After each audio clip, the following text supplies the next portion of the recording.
Assalamualaikum Bang Nuim. Waalaikumsalam warahmatullahi wabarakatuh. Apa kabar? Baik, alhamdulillah Bang Nuim. Apa kabar di Australia? Nampaknya satu banjir, satu kekeringan ya. Begitulah Alkisah pagi hari ini. Begitu Bang Nuim. Macam helikopter sedang beradu pula di sana. Banyak Alkisah di sana. Katakan manusia bisa bicara mengenai soal cuaca, tapi tidak bisa bikin apa-apa kalau cuaca sudah mengamuk. Tapi ini semua juga dikatakan adalah akibat dari perbuatan manusia juga. Jika cuaca jadi berubah dan tidak karuan, sebab ada yang mengatakan kalau matahari itu sejengkal saja lebih dekat ke bumi, kita hangus semua ini. Jadi untunglah matahari itu tidak sampai sejengkal lebih dekat ke bumi.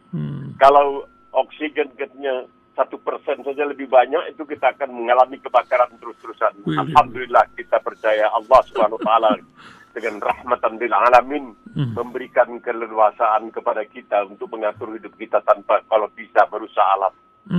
Iya, memang luar biasa ini. Kita cerita tentang Australia dulu lah nih sebelum masuk ke negeri kita sendiri dan negeri-negeri orang lainnya. Ini akhir bulan kemarin itu katanya 2023 ada referendum tentang penduduk asli. Emang ada masalah dengan penduduk asli sana atau bagaimana, Bang Nuim? Oh tidak, nanti ini dijanjikan oleh Partai Buruh ketika berkampanye menjelang pemilihan umum bulan Mei yang lalu. Kalau menang, mereka akan mengadakan referendum untuk menanyakan kepada rakyat Australia tentang apa yang disebutkan suara penduduk pribumi di dalam parlemen. Jadi supaya mereka bisa diikut sertakan lah untuk misalnya berkonsultasi, nanti pemerintah bisa berkonsultasi secara resmi dengan masyarakat pribumi atau yang disebutkan the First Nation, bangsa pertama di negeri ini. Jadi dari waktu ke waktu memang Australia ini sudah menyelenggarakan referendum. Misalnya dahulu masyarakat pribumi tidak punya hak suara dalam pemilihan umum, diadakan referendum, langsung diterima oleh masyarakat. Ya, jadi sekarang ini pemerintah ingin untuk lebih maju lagi setelah Partai Buruh sebelumnya di bawah pimpinan Kevin Rudd yang sekarang diangkat sebagai duta besar Australia untuk Amerika Serikat secara resmi di parlemen meminta maaf kepada masyarakat pribumi atas segala kesilapan, segala kezaliman yang pernah dilakukan oleh masyarakat kulit putih terutamanya sejak mereka mencecahkan kaki di bumi Australia ini. Ya, itu dia pertama janji dijalankan. Penting kan itu masalah janji ini ya. Tapi jelas janji. Sebab kata orang kita, kalau kerbau dipegang talinya, manusia dipegang janjinya. Jadi barangkali di antara janji-janji yang pernah disampaikan oleh orang-orang tertentu ya, tentunya Presiden Jokowi juga masih banyak dituntut. Mana itu janji, ada berapa, 66, 67 yang belum dipenuhi. Juga ada yang mengatakan itu bagaimana Rohut Sitopul yang berjanji akan menyayat telinganya kalau Anies Baswedan sampai bisa menang menjadi gubernur Jakarta DKI, dan akhirnya memang jadi DKI. Tapi begitulah rupanya banyak orang yang menganggap tidak mau menuntut supaya Ruhut jangan sampai lebih jelek lagi dari sekarang ini katanya dengan disayat telinganya. Ini lagi viral ini kalimatnya dari Mahfud MD tentang sitiran dari Imam Al-Ghazali ya, Hajatul Islam, yang mengatakan rusaknya tingkah laku masyarakat di dalam bernegara karena pemerintahnya yang rusak. Kata Mahfud dalam video itu, tapi bukan terbaliknya juga, rakyatnya rusak, pemerintah jadi rusak-rusakan semua gitu, atau gimana Bang ini ceritanya? Ya itu dia kan, dalam Islam dikatakan bahwa pemerintah itu, penguasa itu mencerminkan rakyatnya. Jadi barangkali rakyat juga harus mawas sendiri karena mereka yang telah memilih siapa yang harus menjadi penguasa. Jadi masalah ini memang masalah yang agak pelik, tetapi lebih pelik lagi barangkali bagi seorang Muhammad Mahfud Muhyiddin, itu nama dia itu, Mahfud MD, Muhammad Mahfud Muhyiddin, ini Menko Polhukam ini, ya dia agak kesulitan, akademisi, seorang ahli yang diakui ya, ketika dia menjadi ketua Mahkamah Konstitusi. Doa sangat, namanya betul-betul cerah, gemilang, harum, manis dan lain sebagainya. Nah sekarang pun mengenai misalnya Omnibus Cipta Karya, dia mengatakan mungkin kalau saya masih di luar pemerintahan saya juga akan kritik Nah, tapi karena dia di dalam pemerintahan dia tidak bisa mengkritik. Ini sayangnya seharusnya seperti Rasulullah SAW itu diberitahu. Karena Rasulullah mengatakan kalau aku bicara soal agama, soal iman, dan kalian tidak bisa bantah. Tapi kalau aku bicara soal duniawi, kalian boleh bantah. Karena aku mungkin berbuat kesalahan dan memang beliau pernah berbuat kesalahan dalam persoalan duniawi. Lalu dikoreksi. Nah, ini yang tidak berani mengoreksi dari dalam ini, tapi barangkali cara Muhammad Mahfud Muhyiddin mengoreksi dari dalam itu dengan mengatakan, oh kalau saya berada di luar pemerintahan mungkin saya juga akan kritik.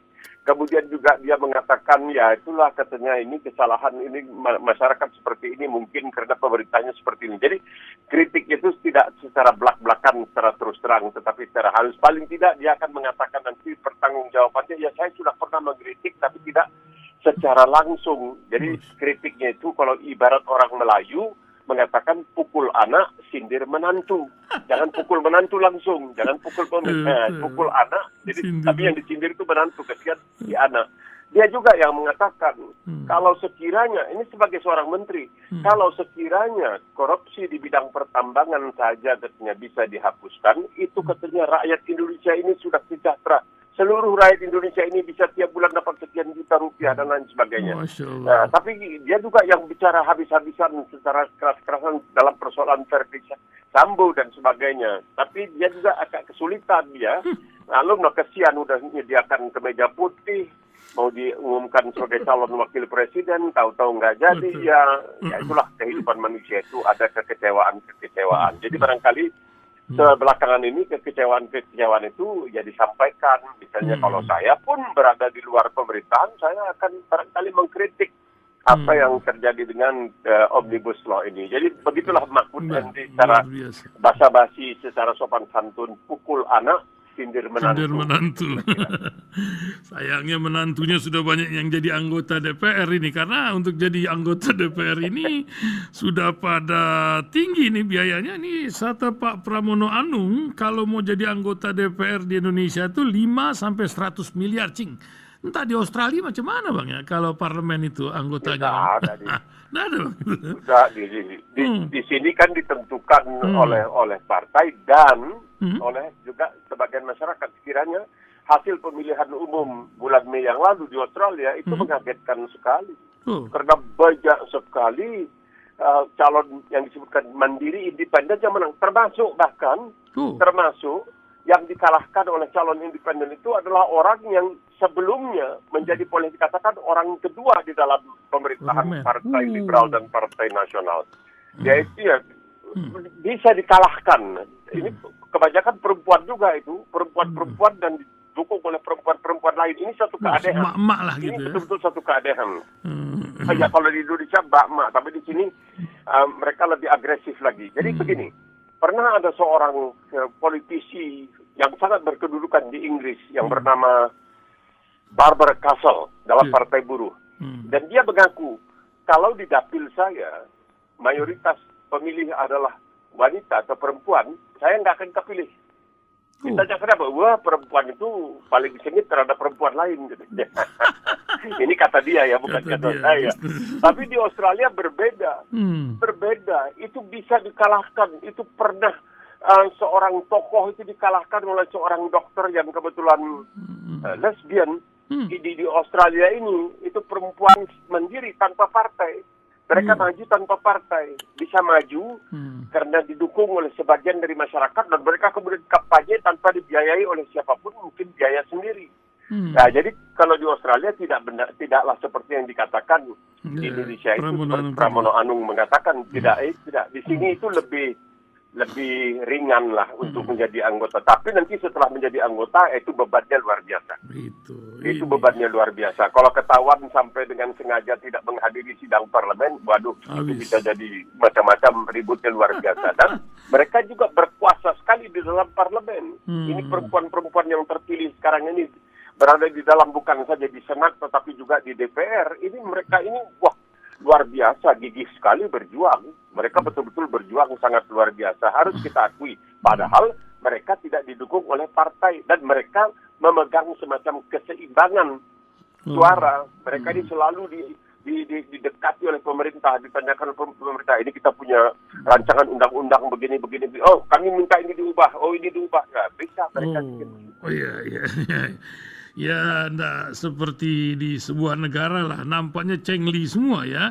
Ada bisa salah kalimat saja masih bisa diketok palu di sini ya. Lucu-lucuan banyak di negara lain. Bang Nuim, ini Indonesia sedang kedatangan tamu nih, seorang Anwar Ibrahim. Saya tanya kemarin di supir di Malaysia ya, cemana politik? Ya itu juga lah Pak, balik sini, balik sana, balik orang itu juga. Kalau Bang Nuim melihat cemana nih makhluk yang satu ini, sudah pontang-panting. Ini orang hadapin. Silakan Bang.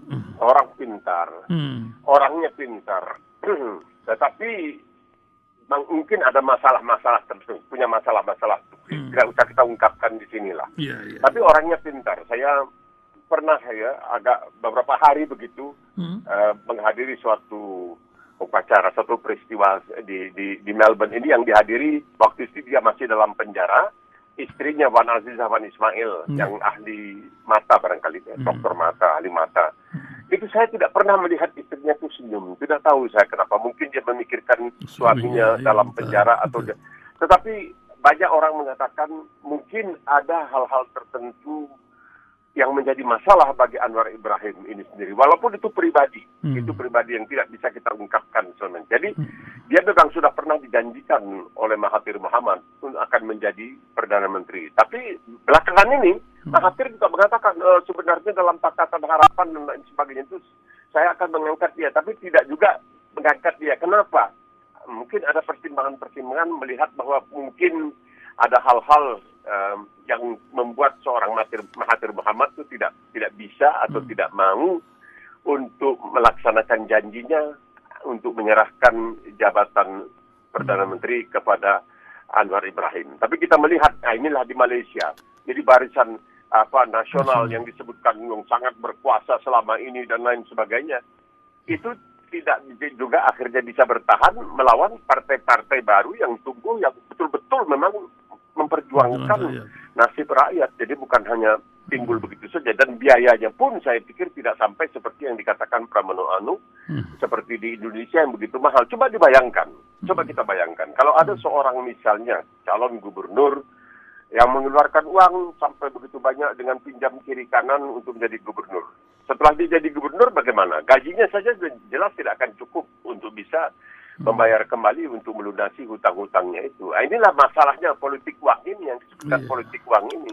Jadi kalau kita lihat di Australia ini, orang-orang mantan penyiar radio bisa menjadi senator misalnya, dan itu tanpa banyak uang, tetapi dengan kegigihan terutama orang-orang di dapilnya yang dari rumah ke rumah melakukan kampanye atas nama calon tersebut, karena mereka berkeyakinan calon ini akan bisa memperjuangkan nasib mereka, bukan saja di dapilnya tetapi juga secara keseluruhan. Misalnya ada seorang mantan anggota angkatan darat, seorang perempuan bernama Jackie Lambie dari Tasmania. Dia menjadi senator. Dia menjadi senator ketika pemerintah harus mendekatinya, meminta dukungan suara dari dirinya. Dia mengatakan, ya saya akan dukung, tapi ada syarat. Ya syaratnya apa? Ya ini hutang negara bagian saya katanya kepada pemerintah pusat dilunasilah. Oh ya sudah, apa boleh buat ya. Jadi mereka itu memperjuangkan bukan diri sendiri. Komunitasnya. Mereka memperjuangkan komunitasnya ini terutama yang sangat penting. Jangan setelah menjadi anggota parlemen lalu hanya menjadi anggota partai politik, bukan memperjuangkan kepentingan partai politik, bukan memperjuangkan kepentingan rakyat yang diwakilinya. Karena kalau kita di Australia ini, baru-baru ini saya menunjukkan kepada seorang tamu dari Indonesia. Nah ini saya bilang, ini kantor anggota parlemen. Nah kok ada, ya dia punya kantor di sini. Itu daerah namanya Oakley, itu daerah kebanyakan orang-orang Yunani, itu keturunan Yunani. Ya dia kalau parlemen tidak bersidang, ya di sini. Kalau parlemen bersidang, ada sekretarisnya di sini. Orang-orang yang punya masalah dengan misalnya wilayahnya, pemerintah punya masalah dengan kantor itu, datang ke sana, minta tolong diperjuangkan nasib mereka. Ya, ini begitu. Jadi mereka tidak hanya memperjuangkan di dalam parlemen, tetapi juga dalam kehidupan sehari-hari. Artinya dia punya rumah kerakyatan sendirilah yang bisa dikunjungi rakyat. Ya, punya begitu. Kantornya, betul. Kantornya, Iya, jadi dan siapa saja bisa masuk ke kantor itu untuk mengadukan nasibnya. Begitulah kira-kira. Masya Allah, luar biasa.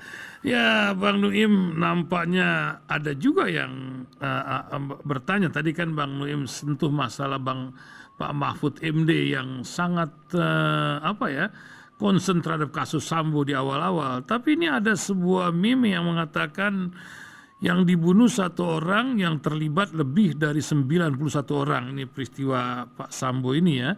Tapi pola serupa yang dibunuh 6 orang, tapi yang terlibat cuma 2 orang itu. Ini kalau nggak salah kilometer 50 ini. Apa yang Bang lihat? Iya, dan sempat tersentuh juga di persidangan terakhir itu gitu. Yang menyebabkan agak melongo. Ini anehnya perbedaan karena bagaimanapun yang kasus kilometer 50 ini nampaknya sudah habis, upaya hukum terakhir tertinggi sudah selesai, jadi masih ada perbedaan begitu. Ini yang barangkali bisa buat orang kecil hati. Dalam hukum itu kita tahu ya, seperti sudah pernah saya katakan, di pintu gerbang Fakultas Hukum Universitas Harvard, itu universitas tertua di Amerika Serikat dan sering menjadi atau dianggap sebagai universitas terbaik di Amerika Serikat dan mungkin juga di dunia. Itu ada kutipan di pintu gerbang fakultas hukumnya, dikutip dari ayat An-Nisa, ya ayyuhalladzina amanu kunu qawamina bil qisti syuhada'a lillahi walau ala anfusikum. Jadi keadilan itu bahkan terhadap diri kamu sendiri, kamu mesti adil gitu. Kemudian di pintu gerbang Mahkamah Konstitusi di Jakarta juga ada kutipan dari surat An-Nisa itu.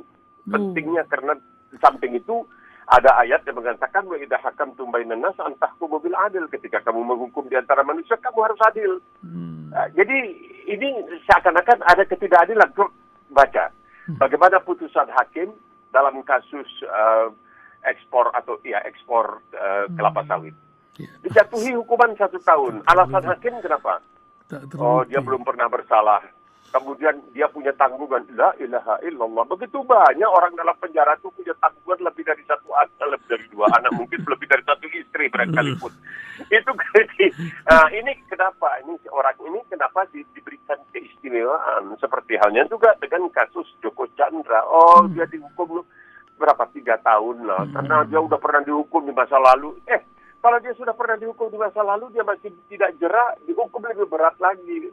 Rasulullah itu pernah ketika Fatih Mekah itu sudah mengalahkan kaum jahiliyah di Mekah itu, di situ katanya ikut hadir putri beliau Fatimah dan cucu Hasan atau Husain, saya tidak ingat. Tapi ketika itu ada korban yang kalau tidak salah disedekahkan kepada rakyat miskin, penduduk miskin.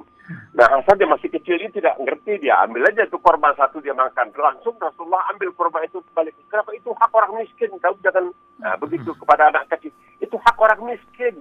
Nah, itu dia. Jadi hak orang miskin pun diakui.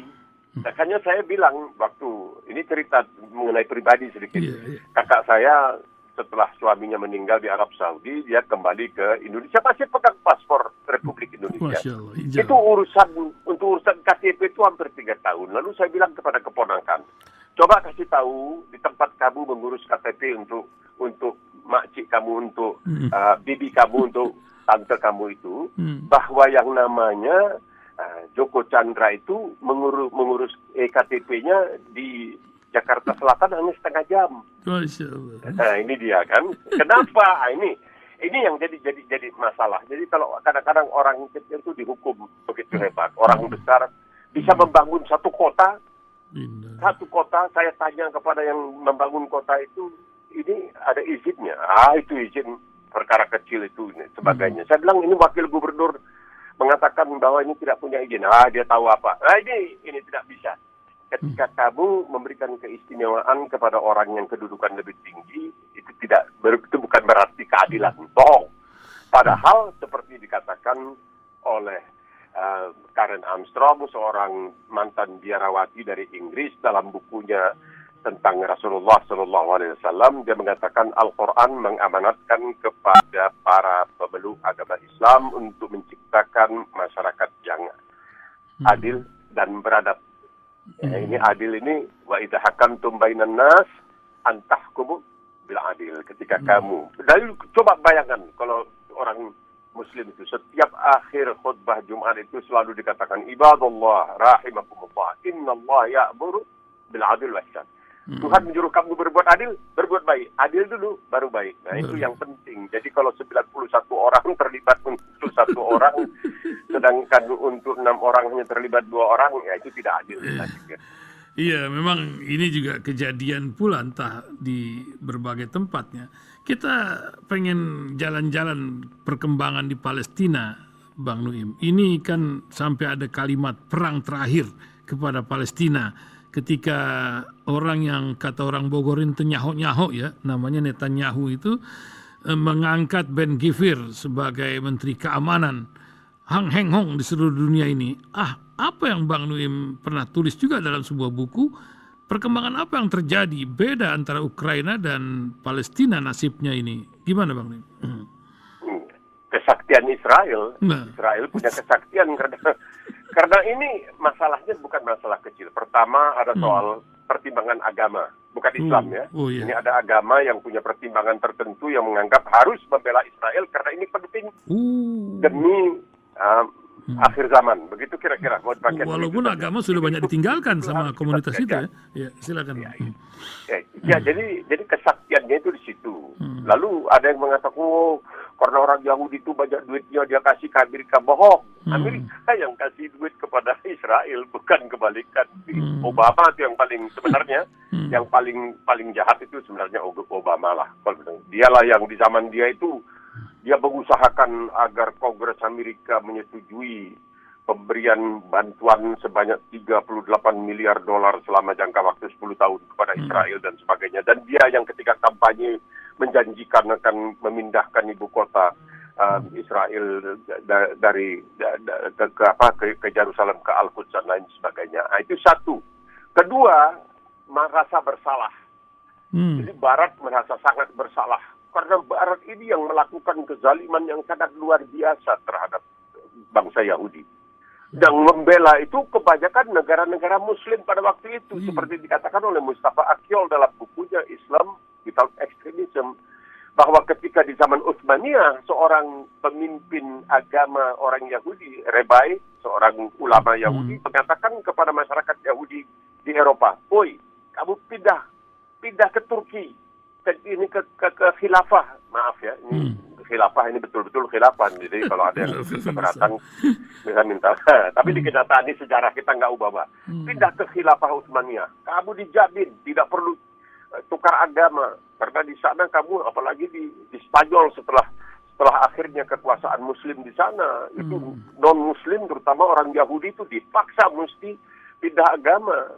Sedangkan katanya dalam Islam itulah ikrah fiddin, ada larangan untuk memaksa orang supaya menjadi Muslim. Pindah ke Turki kita kalau mau aman, kamu di sini bisa. Oleh sebab itu ada seorang pemuka Yahudi, Abraham Tolkien, yang mengatakan zaman keemasan masyarakat Yahudi itu bersamaan dengan zaman keemasan Islam pada waktu zaman itu. Karena di zaman keemasan Islam itu rakyat itu diberikan kebebasan mau jadi agama apapun, bukan saja mau jadi agama, memeluk agama apa saja diperbolehkan, bahkan Muslim tidak dibolehkan untuk mengata-ngatai, untuk mencaci, untuk menghujat, memfitnah agama orang lain, Tuhan orang lain dan lain sebagainya. Jadi ada dua pertimbangan, merasa bersalah karena dengan perbuatan mereka sampai 6 juta orang Yahudi dibantai oleh Hitler.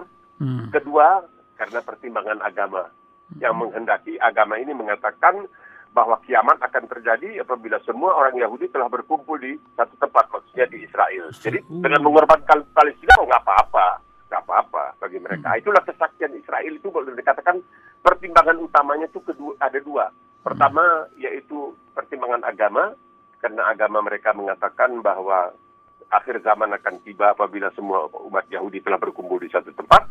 Pertimbangan kedua itu adalah rasa bersalah yang sangat luar biasa, sehingga begitu banyak orang Yahudi yang dibantai, dizalimi dan lain sebagainya. Nah, Islam itu tidak pernah.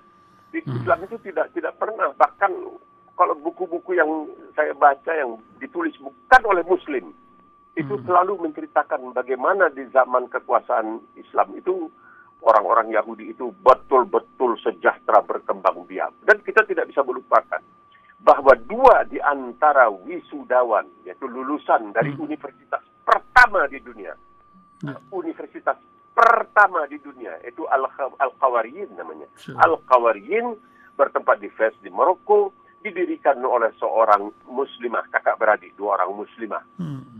Satu di antaranya menjadi Paus Sylvester kedua, satu lagi adalah Maimonides alias Al-Ma'mun. Ini dianggap sebagai salah seorang cendekiawan Yahudi yang luar biasa. Iya. Luar biasa ini. Memang ini urusan Israel, Zionis, dan Palestina ini menjadi catatan tersendiri karena PBB sendiri terakhir apakah ini bisa dibawa ke Den Haag dalam pengadilan internasional menjadi sebuah permasalahan. Apakah Mahkamah Internasional akan menghukum yang kata Bang Nuim tadi makhluk-makhluk sakti dalam hukum dunia ini, atau memang hukum akhirat yang mesti Allah tentukan? Akhirat, insya Allah. Akhirat. Gitu. Karena begini, Bung Iqbal. Masalahnya Israel itu tidak mengakui Mahkamah Pidana Internasional. Amerika juga tidak mengakui, dan pernah sebuah pengadilan di Belgia. Sebuah pengadilan di Belgia mengeluarkan surat perintah penangkapan terhadap orang yang disangka sebagai penjahat perang. Orang tersebut adalah Perdana Menteri Israel waktu itu, yang kemudian menderita komatus selama 8 tahun berapa. Langsung Amerika menekan, kan itu pusat NATO itu, di Belgia itu pusat NATO. Amerika langsung menekan, tarik kembali itu surat perintah. Jadi apapun yang dikatakan oleh Perserikatan Bangsa-Bangsa tidak jadi soal. Presiden George Bush menyerbu Irak dengan alasan yang banyak dusta, ya, dengan bohong-bohong yang luar biasa, mengakibatkan menurut majalah kedokteran yang paling terhormat di dunia, The Lancet, yang terbit dalam tahun 1800 sekian di Inggris. Sejak masuknya Amerika ke Irak itu, ratusan ribu orang yang tidak berdosa telah terbantai di Irak. Gara-gara apa? Gara-gara masuknya Amerika. Kita lihat apa yang terjadi di Abu Ghraib, di penjara di Irak dan sebagainya. Nah, ketika itu dia berani mengatakan, di Presiden George Bush, wah, ini memang Saddam Hussein ini jahat. Sudah 13 resolusi Perserikatan Bangsa-Bangsa dikeluarkan terhadap dirinya. Oi, pada waktu yang sama sudah lebih 50 resolusi yang dikeluarkan PBB terhadap Israel. Kenapa nggak bikin apa-apa, ya itu dia. Jadi dalam keadilan itu tidak usah ngomong lah, jangan ngomong lah. Jadi kalau mau adil itu kembali ke Al-Quran, ya. Wa idza hakamtum bainan nas an tahkumu bil adil. Rasulullah cucunya dilarang ngambil kurma, apalah satu kurma dari sandatnya diambil. Dikembalikan. Cucu beliau kecil, kembalikan. Itu bukan hak kamu, itu hak orang miskin. Begitu. Wah, luar biasa. Ini juga seperti di Irak, di Afghanistan. Nampaknya Amerika juga bermain di Ukraina, Bang Nuim. Sedemikian besar pengorbanan Eropa untuk Amerika dengan mineral yang tidak bisa masuk ke Eropa. Apa yang Bang Nuim lihat ini, nampaknya perang dipiara oleh sebuah pihak yang ingin perang ini terus berlanjut ketika rudal-rudal dikirim terus ke sana gitu. Gimana, Bang? Ingat, kan katanya begini, Amerika itu madat peperangan, candu dah, peperangan. Ini yang diperingatkan oleh Presiden Dwight Eisenhower, ya, jenderal yang sangat berjasa dalam kemenangan sekutu terhadap Nazi ketika dia menjadi presiden selama 2 masa jabatan. Walaupun dia seorang jenderal yang sangat luar biasa dan sebagainya, habis 2 masa jabatan, Masalam. Dia berangkat, nggak mau 3 periode, nggak bisa. 2 cukup seperti itu, karena itu tradisi. Itu sebenarnya tradisi. Jadi 2 ya udah, yang lain-lain juga dia juga tradisi. Cabutlah kata orang kita, angkat kaki. Nah, dia mengatakan hati-hati. The military industrial complex, ini ada kompleks. Nah, ini persekutuan antara pihak militer dengan pihak industri. Karena industri ini terus menghasilkan senjata dan lain sebagainya dengan keuntungan yang besar. Oleh sebab itu Amerika jadi madat katanya. Amerika itu kecanduan perang gitu. Antara lain juga barangkali untuk ya mencoba senjata-senjatanya dan lain sebagainya. Itu berapa puluh miliar sudah yang diberikan oleh Amerika kepada Ukraina. Apalagi... Ya, dan walaupun sekarang ini Putin memang udah kewalahan mau minta berunding, ya Ukraina tidak mau. Jadi seakan-akan macam dipelihara lah begitu, macam dipelihara seperti itu. Nah, ini ini barangkali yang disayangkan oleh banyak sekarang tulisan-tulisan di Amerika Serikat sendiri kita baca yang mengatakan barangkali Amerika tidak harus melakukan apa yang telah dilakukannya karena semua itu memperpanjang. Ya semua orang tahu bahwa Putin itu jahat, tapi jahat yang terlihat, ada jahat yang tidak terlihat, tapi hanya barangkali tersembunyi, tapi kita tahu ada kejahatannya, mengirimkan Patriot dan lain sebagainya, itu peluru kendali Patriot dan lain sebagainya. Tapi kan terjadi keporak-porandaan. Apakah mereka senang melihat itu ya? Kita wallahu alam. Tapi kejahatannya nampaknya seperti itu. Nah, kalau Amerika sendiri juga kita ketahui, dia juga berperan di mana-mana, termasuk seperti yang paling dahsyat itu di Irak, termasuk di Afghanistan. Yang paling mengecewakan kita sebagai umat Islam barangkali di Afghanistan itu, masuknya Amerika, itu juga masuknya pasukan-pasukan khusus dari Uni Emirat Arab yang tidak pernah dibicarakan. Tapi ternyata memang Uni Emirat Arab juga mengirimkan ke sana, bukan hanya untuk membantu Amerika, tapi sekalian untuk barangkali mencari kesempatan untuk latihan di medan laga yang sebenarnya. Begitulah. Jadi sudah terjadi pemecah belahan itu terjadi sebenarnya ketika di Afghanistan dan juga terjadi di Irak. Ya, luar biasa Bang Nuim 801. Tapi ada sebuah harapan di 2023 ini. Ini kan tahun-tahun nampaknya collection kepada akhir zaman mulai terus dikumpulkan gitu. Membuat semangat pendengar radio Silaturahim Bang Nuim. Apa nih di tengah zaman yang ya entah ya, kalau kata Pak Jokowi buram-buram 23 tapi banyak yang cerah-cerah juga. Apa yang Bang Nuim bisa berikan semangat kepada pendengar kita di pagi yang berkah ini? Silakan Bang Nuim. Yang pertama, kita tidak boleh putus asa. La tayasu min rauhillah. Tidak boleh putus asa. Bagaimana mau putus asa? Lihatlah Rasulullah SAW menghadapi kekejaman jahiliyah yang begitu dahsyat. Lihat bagaimana Bilal di tengah teriknya matahari, kalau mau tahu bagaimana panasnya di Mekah itu 47-48 derajat musim panas, taruh batu di atas dadanya. Kita ini nggak apa-apa, masih belum apa-apa. Jadi tidak boleh kita kehilangan optimisme.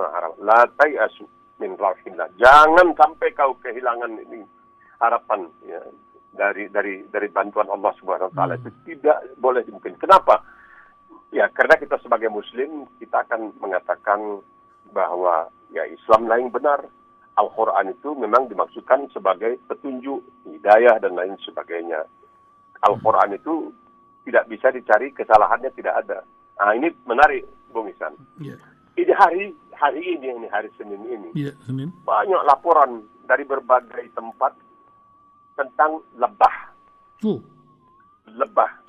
Nah, kesimpulan dari penelitian ilmiah yang dilakukan oleh para ilmuwan menyimpulkan tanpa lebah manusia akan bertahan hidup paling lama 3-4 tahun. Karena kita akan kehabisan makanan dan lain sebagainya. Tanpa lebah.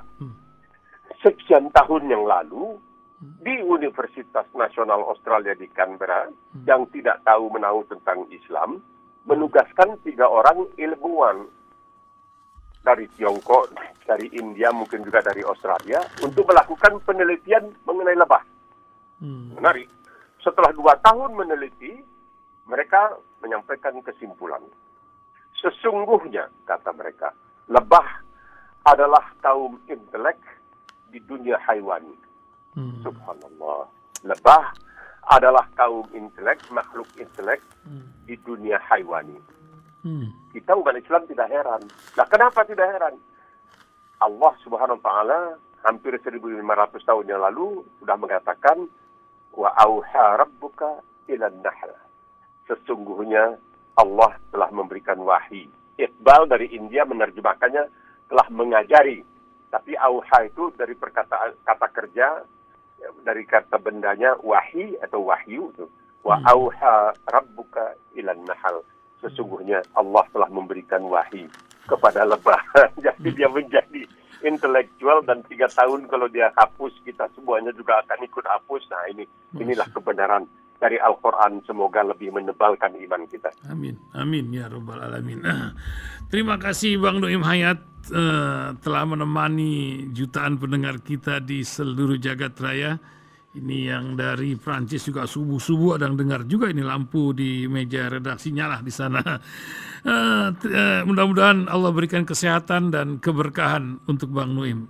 Terima kasih Bang. Assalamualaikum Amin ya rabbal warahmatullahi alamin. wabarakatuh. Waalaikumsalam warahmatullahi wabarakatuh.